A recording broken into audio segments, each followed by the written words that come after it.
The stadium lights blazed like artificial suns against the November sky, casting long shadows across the field, where 17-year-old Danny Martinez had spent countless hours perfecting his throwing motion. Tonight, those same lights felt like interrogators' lamps, harsh and unforgiving, as he stood on the sideline watching his dreams unfold before 15,000 screaming fans. Roosevelt High's Fighting Eagles were trailing 14-10 in the third quarter of the state championship game. Danny clutched his helmet, his palms slick with sweat despite the cool autumn air. As the backup quarterback, he'd thrown maybe 30 passes all season, mostly in garbage time when games were already decided. But he'd studied every play, memorized every formation, and dreamed of this moment since middle school. The crowd was electric. College scouts dotted the stands with their clipboards and stopwatches, their eyes trained on the field like hawks watching for prey. This was the biggest game in Roosevelt's history, their first championship appearance in 23 years. The entire town had shut down for the evening, businesses closing early so everyone could witness what they hoped would be sporting immortality. Jake Peterson, Roosevelt's Golden Boy quarterback, scrambled out of the pocket on 3rd and long. Danny watched his teammates' perfect spiral sail through the air, connecting with the receiver for a crucial first down. The crowd erupted, but Danny felt a knot forming in his stomach. Jake was grimacing, favoring his left shoulder as he jogged back to the huddle. 2 plays later it happened. Jake went down hard after a designed run, clutching his throwing shoulder and writhing on the grass.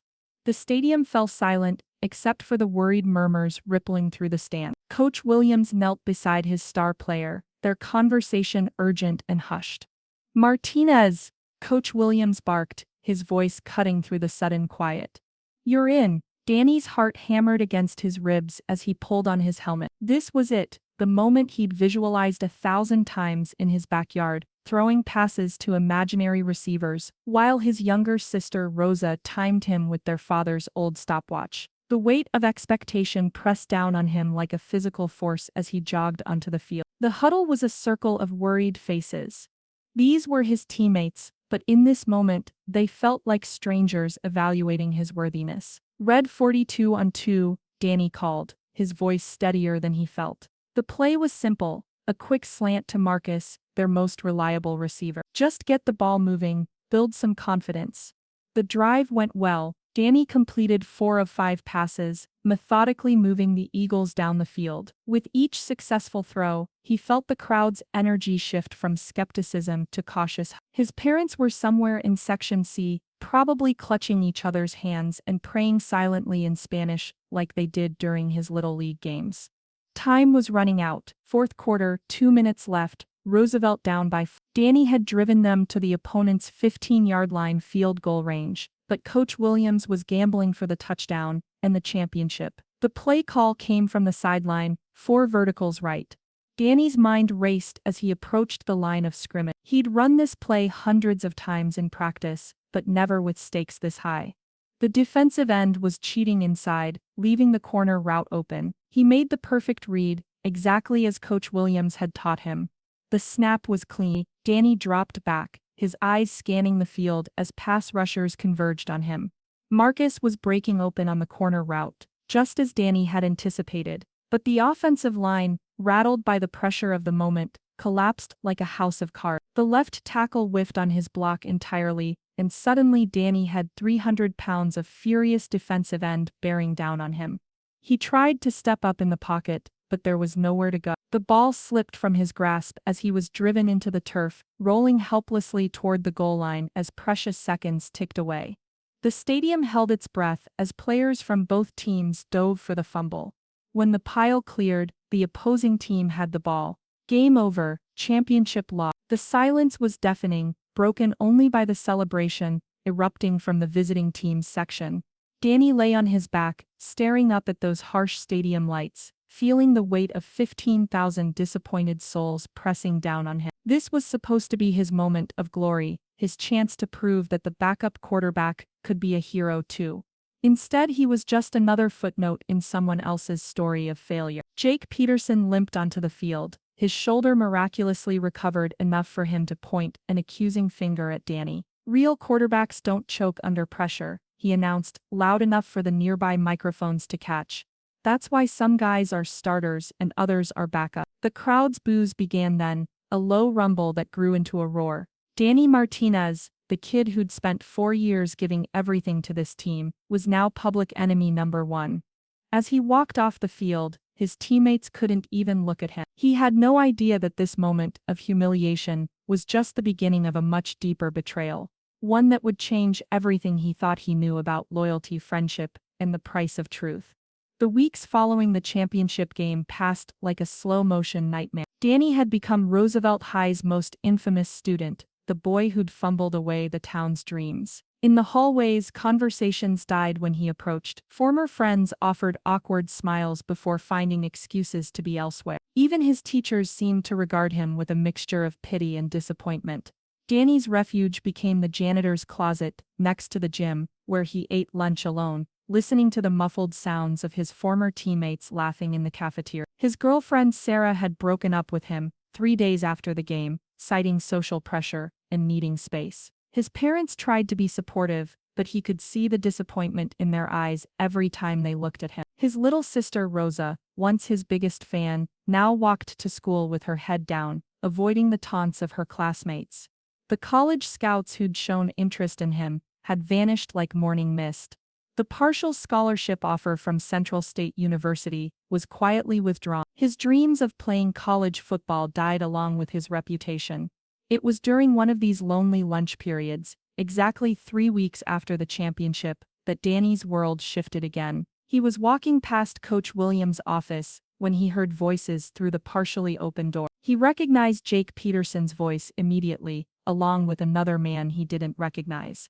"You did good, son," the stranger was saying.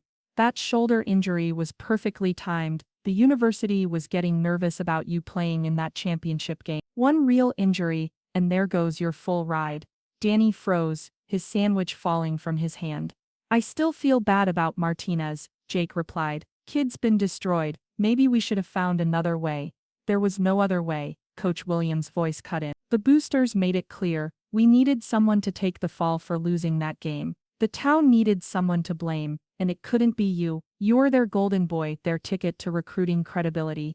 But we knew the offensive line would collapse," Jake protested weakly. "Tommy's been struggling with his footwork all season, and Marcus told me he was going to miss his block on purpose. We set Danny up to fail." Danny's legs felt like water. He pressed himself against the wall, hardly daring to breathe. "Listen to me," the stranger continued, his voice cold and businesslike. "State University invested too much in you to risk an injury in a meaningless high school game. Your scholarship was contingent on staying healthy. We arranged for you to have that injury in the 3rd quarter, brought in the backup, and let nature take its course. The kid was going to fail anyway. He's not Division I material." "The whole thing was orchestrated," Coach Williams added. "The boosters needed someone to blame for losing the championship. Better it be the backup quarterback than the coaching staff. Martinez was expendable, you weren't." Danny's vision blurred as the full scope of their betrayal hit him. The injury was the offensive line's collapse was deliberate. His teammates had conspired against him. He hadn't failed because he wasn't good enough. He'd failed because he'd been sabotaged. The voices continued, but Danny had heard enough. He stumbled away from the door, his mind reeling. Everything he'd believed about that night was a lie. The guilt he'd carried, the shame that had consumed him, the destruction of his reputation, all of it was based on a carefully constructed deception. That evening Danny sat in his bedroom, staring at the recruitment letters he'd received as a junior, now just painful reminders of what might have been. His phone buzzed with another text from Sarah, asking if they could talk. He deleted it without reading it fully. The betrayal cut deeper than any physical wound.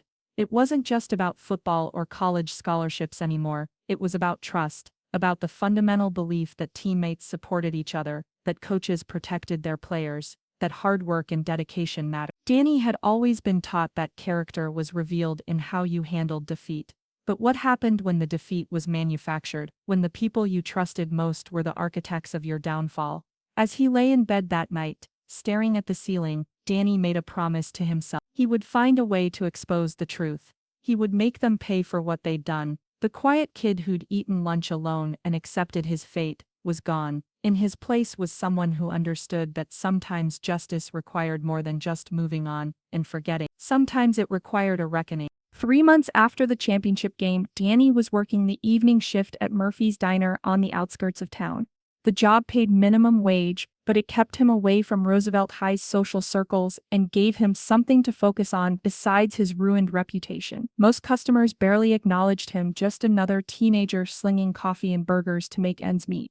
That changed on a rainy Tuesday in February when a woman in her 40s walked in, shaking water from her leather jacket. She had sharp, intelligent eyes and carried herself with the confidence of someone accustomed to getting answers. She chose a corner booth and ordered black coffee, but Danny noticed she spent more time watching him than drinking it. She returned the next evening and then always the same booth, always black coffee, always those observant eyes. On her fourth visit, she finally spoke. "You're Danny Martinez," she said as he refilled her cup. It wasn't a question, Danny's hands stilled. "Do I know you?" Elena Vasquez, sports journalist for the Tribune. She gestured to the empty seat across from her. "Mind if we talk?" Danny glanced around the nearly empty diner. His manager was in the back office and the only other customer was old Mr. Henderson, who came in every night for pie and spent hours reading yesterday's newspaper. "I saw what happened at the championship," Elena continued as Danny reluctantly sat down. "I've been covering high school sports for 15 years, and something about that game didn't sit right with me. I fumbled. We lost. Nothing complicated about it." Elena studied him with those sharp eyes. "I've been doing some digging into Roosevelt's athletic program. Interesting financial records. Unusual recruitment patterns. Boosters who seem very concerned about protecting certain investment." Danny felt his pulse quicken, but he kept his expression neutral. "I don't know what you're talking about." Jake Peterson's scholarship to State University was worth $280,000 over 4 years. Elena said quietly, "That's a substantial investment for the university's boosters to protect. Substantial enough that they might want to ensure their asset doesn't get injured in a meaningless high school game." The coffee cup trembled slightly in Danny's hands. "You don't know anything. I know Jake Peterson's injury was conveniently timed. I know the offensive line had been solid all season until that one crucial play. I know your coach has received some interesting payments from university boosters." Elena leaned forward. "And I know you overheard a conversation 3 weeks after the game that changed everything for you." Danny's facade cracked. "How could you possibly? Because I've been investigating recruiting violations for months, and your story fits a pattern I've been tracking across 3 states. The question is, are you ready to do something about it?" Elena opened a folder she'd been carrying and spread several documents across the table. Financial records, phone logs, even a few grainy photographs of Coach Williams meeting with men in expensive suits. "This is bigger than just you, Dan. There's a whole network of corruption designed to protect high-value recruits at the expense of kids like you. I have most of the evidence I need, but I need someone on the inside. Someone who was there, someone willing to tell the truth." Danny stared at the documents, his heart pounding. "What are you asking me to do? First, testify about what you overheard. Second, help me get closer to the players and coaches involved. And third," Elena paused, watching his reaction carefully, "transfer to Westfield Academy for your senior year." "Transfer? Why would I?"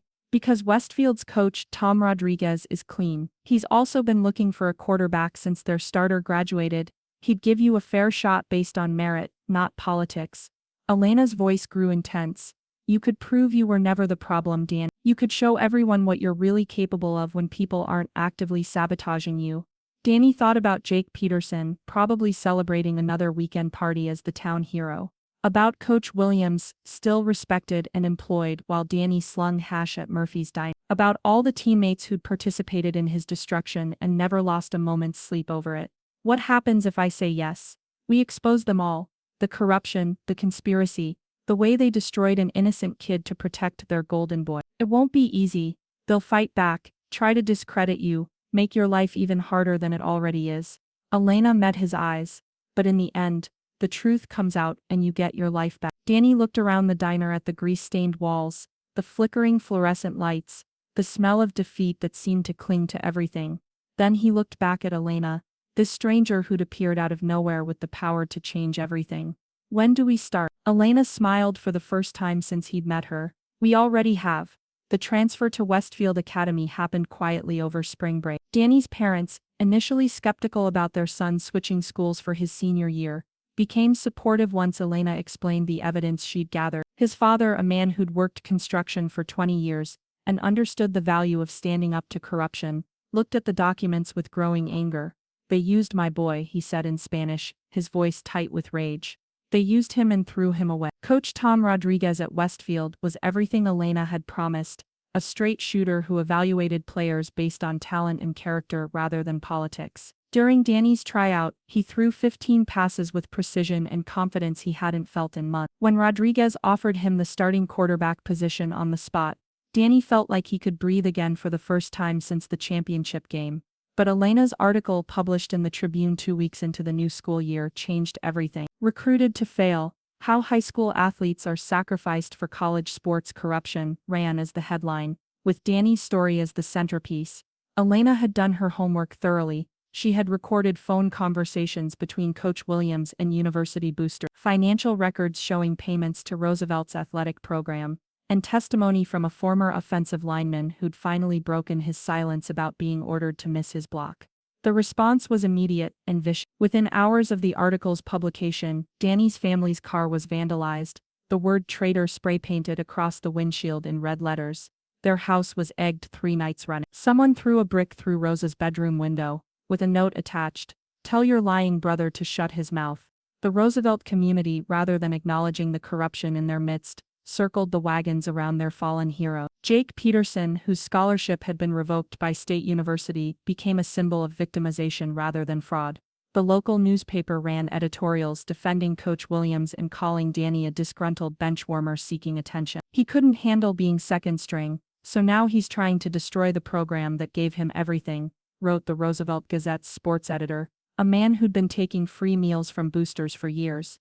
The harassment extended beyond Roosevelt. Danny's former teammates created fake social media accounts to spread rumors about his character. They claimed he'd been selling drugs, that he'd cheated in school, that he'd always been jealous of Jake's success. Marcus Thompson, the receiver who'd been open on that final play, went on local radio to call Danny a snake who turned on his own team.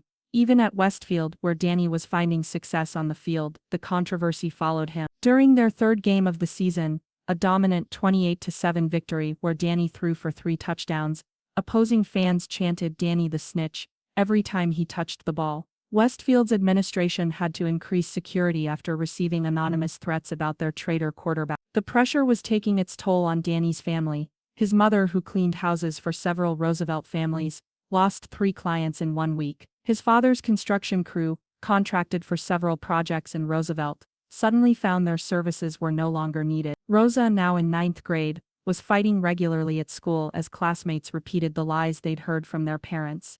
"Maybe we should just drop this," Danny's mother said one evening, as they sat around the kitchen table, looking at another stack of bills they couldn't pay. "Maybe it's not worth it," but Elena, who'd become a regular presence in their lives, wouldn't let them give up. "This is exactly what they want," she told them. "They want you to feel isolated, to feel like fighting back costs more than staying quiet. But look at what's happening on the field." She was right. Danny's performance at Westfield was exceptional. Through 8 games, he'd thrown for 2,100 yards and 19 touchdowns with only 3 interceptions. College scouts were taking notice again, not the corrupt boosters who'd manipulated his previous chances, but legitimate recruiters impressed by his on-field performance and resilience under pressure. The local media couldn't ignore his success. Even the Roosevelt Gazette was forced to acknowledge that their former backup quarterback was leading Westfield to their best season in a decade. The narrative began to shift slightly. Maybe Danny Martinez wasn't just a disgruntled bench player after all. Then came the announcement that would change everything. The playoff brackets were released, and Westfield Academy was scheduled to play Roosevelt High in the first round. The town that had once embraced Danny as one of their own, then cast him out as a scapegoat, would now have to face him as an opponent. The boy they'd called a loser would return to their field, not as a victim seeking pity, but as a competitor demanding respect. The phone in Elena's hotel room rang constantly with interview requests. Sports talk radio devoted entire segments to the revenge game. Ticket prices for the playoff matchup soared to unprecedented levels. "How does it feel?" a reporter asked Danny during a press conference, "to be going back to Roosevelt under these circumstances?" Danny looked directly into the camera, thinking of Jake Peterson, working at his father's auto shop, of Coach Williams suspended pending investigation, of all the teammates who'd participated in his destruction. "It feels like coming home," he said quietly. Fine. The Roosevelt High Stadium had never seen a crowd like this. Every seat was filled, with overflow crowds standing along the fence lines. National sports media had descended on the small town, transforming what should have been a routine first-round playoff game into a cultural phenomenon. Signs in the stands ranged from supportive, "Truth wins," to hostile, "Traitor Martinez," creating a visual representation of a community divided. Danny stepped off the Westfield team bus and felt the weight of 15,000 eyes on him. The same stadium lights that had witnessed his humiliation 10 months earlier now illuminated his return, but everything was different. He wore Westfield's blue and gold uniform instead of Roosevelt's red and black. He carried himself with the confidence of a player who'd thrown for over 2,500 yards and 23 touchdowns. Most importantly, he knew the truth. In the Roosevelt locker room, Jake Peterson sat on a bench that was no longer his. Without his scholarship, without his status as the Golden Boy, he'd become just another former high school star working his father's auto shop and drinking away his resentment. Tonight, he'd bought a ticket like everyone else, nursing a flask in the parking lot before stumbling into the stands. The first quarter belonged to Danny. He methodically dissected Roosevelt's defense with surgical precision, completing 8 of 9 passes for 20 fed-in yards and 2 touchdowns. The crowd, initially hostile, grew quieter with each successful play. This wasn't the nervous backup quarterback they remembered. This was an elite player operating at the peak of his abilities. Coach Williams, back from his suspension but under investigation, watched from the sidelines as his replacement struggled to contain Westfield's offense. The irony wasn't lost on anyone. The player they'd sacrificed was now systematically dismantling the program that had betrayed him. By halftime, Westfield led 21-7, and Danny had thrown for 20 yards without an interception. As he jogged toward the tunnel, he could see Elena in the press box, taking notes and occasionally speaking into her phone. Their eyes met briefly, and she gave him a subtle nod of approval. The third quarter saw Roosevelt mount a desperate comeback. Their new quarterback, a junior named Tommy Reeves, threw 2 touchdown passes to narrow the gap to 21-10. The crowd found their voice again, chanting "Defense, defense," with renewed hope. But Jake Peterson, drunk and bitter, had been growing louder and more belligerent in the stand. During the third quarter timeout, he stumbled down toward the field-level seats, shouting accusations at Danny. "You ruined everything," he screamed, loud enough for the nearby microphones to pick up. "This whole town loved you, and you destroyed us all for what?" For some reporters' story, security moved toward Jake, but he was already making his way onto the field during the break between quarters. The stadium fell silent as he confronted Danny near the Westfield sideline. "You want to know the truth?" Jake yelled, swaying drunkenly. "Yeah, I faked the injury. Yeah, we set you up, but we did it to protect something bigger than your little hurt feelings." The stadium PA system, still open from the timeout announcements, caught every word. Jake's confession echoed across the packed stadium and into the live television broadcast, reaching millions of viewers. The whole offensive line was in on it. Coach Williams promised Tommy extra playing time if he missed his block. "We knew you'd fail because you were never good enough." Jake's voice cracked with drunken emotion. "But at least I admit it. At least I'm not hiding behind some reporter's investigation." The crowd's reaction was immediate and devastating. Boos rained down on Jake from every section of the stadium. Former teammates who'd supported him turned away in disgust. Parents who'd defended the program covered their faces in shame. The truth, delivered by the perpetrator himself, was more damning than any article Elena could have written. Security finally reached Jake and escorted him from the field, but the damage was done. As play resumed for the fourth quarter, Roosevelt's players looked shell-shocked. Their community had just heard their hero confess to everything Danny had accused them of. Danny took the field for the final quarter with his vindication complete, but the victory felt different than he'd imagined. Looking into the stands, he saw his parents crying, not with joy, but with a mixture of relief and sadness for everything their family had endured. He saw Rosa cheering wildly, finally able to hold her head high at school again. With 2 minutes left, Roosevelt scored to take a 27-24 lead. The crowd erupted, desperately clinging to the possibility of redemption through football victory. As Danny took the field for the final drive, he found himself in an eerily familiar position, trailing by 3 points, with the championship on the line. But this time was different. This time his offensive line protected him. This time his receivers ran their routes with precision. This time he was in complete control. Danny completed 4 straight passes, driving Westfield to Roosevelt's 8-yard line with 30 seconds remaining. As he called the final timeout, he looked up at the stadium lights that had once been his tormentors and smiled. The play call was simple, a fade route to his favorite receiver in the corner of the end zone. Danny took the snap, dropped back calmly, and delivered a perfect spiral that found its target with 15 seconds left on the clock. Touchdown. Game over. Justice served. But as Danny watched his teammates celebrate and saw the dejected Roosevelt players walking off the field, he realized something unexpected. Revenge, even righteous revenge, felt hollow. The victory was sweet, but it couldn't undo the months of pain his family had endured, couldn't restore the innocence he'd lost, couldn't heal the damage done to his community. The real victory, he understood, wasn't the scoreboard. It was the fact that the truth had finally been told. 2 weeks after the playoff victory, Danny found himself standing outside Jake Peterson's auto repair, watching through the grimy window as his former teammate changed oil on a rusted pickup truck. Jake looked older than his 18 years, his golden boy confidence replaced by the hollow expression of someone who'd lost everything that mattered to him. Danny pushed open the shop door, the bell announcing his arrival with a cheerful chime that seemed inappropriate for the somber meeting ahead. Jake looked up from his work, his face cycling through surprise, shame, and resignation. "Didn't expect to see you here," Jake said quietly, wiping his hands on a dirty rag. "I didn't expect to come," Danny admitted, "but I kept thinking about what you said on the field, about admitting what you did." They stood in awkward silence for a moment, surrounded by the smell of motor oil and the ghost of their shared past. Jake's confession had been the final piece of Danny's vindication, but it had also destroyed Jake's life completely. The scholarship was gone, his reputation ruined, his future uncertain. "I know sorry doesn't fix anything," Jake said finally, "but I'm sorry we did that to you. I'm sorry I was such a coward." Danny studied his former teammate's face, searching for deception, but finding only genuine remorse. "Why did you do it?" "Because I was scared," Jake replied honestly. "Scared of losing the scholarship, scared of disappointing everyone, scared of not being the hero they all needed me to be. It was easier to let you take the fall than to risk everything myself."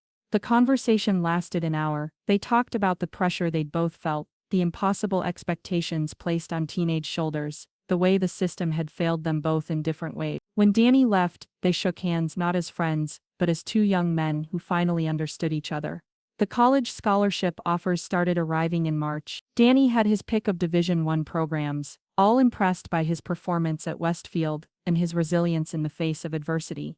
But he surprised everyone by choosing Northeastern University, a school that offered the perfect combination of strong academics and competitive football. "I want to be more than just a quarterback," he explained to Elena over coffee at Murphy's Diner, the same booth where she'd first approached him. "I want to study journalism, maybe help other kids who get caught in situations like mine." Elena, who just won the Associated Press Sports Editors Award for her investigation into recruiting corruption, smiled with pride. "You know, I could use a good research assistant this summer, someone who understands the system from the inside." Their partnership had evolved from investigative necessity to genuine mentorship. Elena had become like a favorite aunt to the Martinez family, attending Rosa's quinceañera and joining them for Sunday dinner. She'd shown Danny that strangers could appear in your life at the darkest moments and change everything, not through grand gestures, but through the simple act of believing in the truth. Coach Williams faced federal charges for his role in the recruiting scandal. The investigation Elena had started led to a broader FBI probe that uncovered corruption in athletic programs across 3 states. Williams would likely serve prison time, his 30-year coaching career ending in disgrace. But the best changes were the personal ones. Danny's family had healed from the trauma of the past year. His father found work with a contractor in the next county who admired his integrity. His mother resumed cleaning houses, but now for families who respected her son's courage. Rosa wore her last name with pride again, telling anyone who'd listen about her brother's football scholarship and journalism plans. At Westfield, Danny had found something else he hadn't expected. Maya Rodriguez, Coach Rodriguez's daughter and the team's student manager. She'd supported him through the harassment and media circus, never wavering in her belief in his character.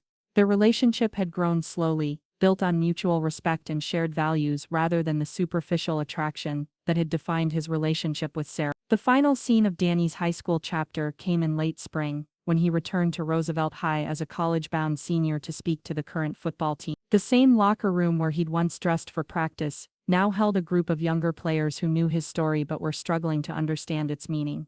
"I spent months wanting revenge," Danny told them, sitting casually on a bench where he'd once felt like an outsider. "I wanted them to pay for what they did to me, and in the end they did pay. But that's not what made me whole again." He looked around the room at faces both familiar and new, young men dealing with their own pressures and expectations. "The real victory wasn't beating Roosevelt in the playoffs or watching Coach Williams get arrested. It was discovering that my worth isn't determined by what other people do to me, it's determined by how I respond to what they do to me. Integrity isn't about being perfect, it's about telling the truth, even when it costs you everything." As Danny left Roosevelt High for the final time, he thought about the stranger who'd walked into Murphy's diner and offered him a chance to reclaim his life. Alina had taught him that sometimes the most important people in your story are the ones you never see coming, the ones who believe in truth and justice, and are willing to fight for both. Danny Martinez was no longer the backup quarterback who'd fumbled away a championship. He was a young man who'd learned that character is forged in the crucible of adversity, and that real victory comes not from defeating your enemies, but from refusing to let them defeat you. The stranger had stood up and changed everything. Now it was Danny's turn to be that stranger for someone else.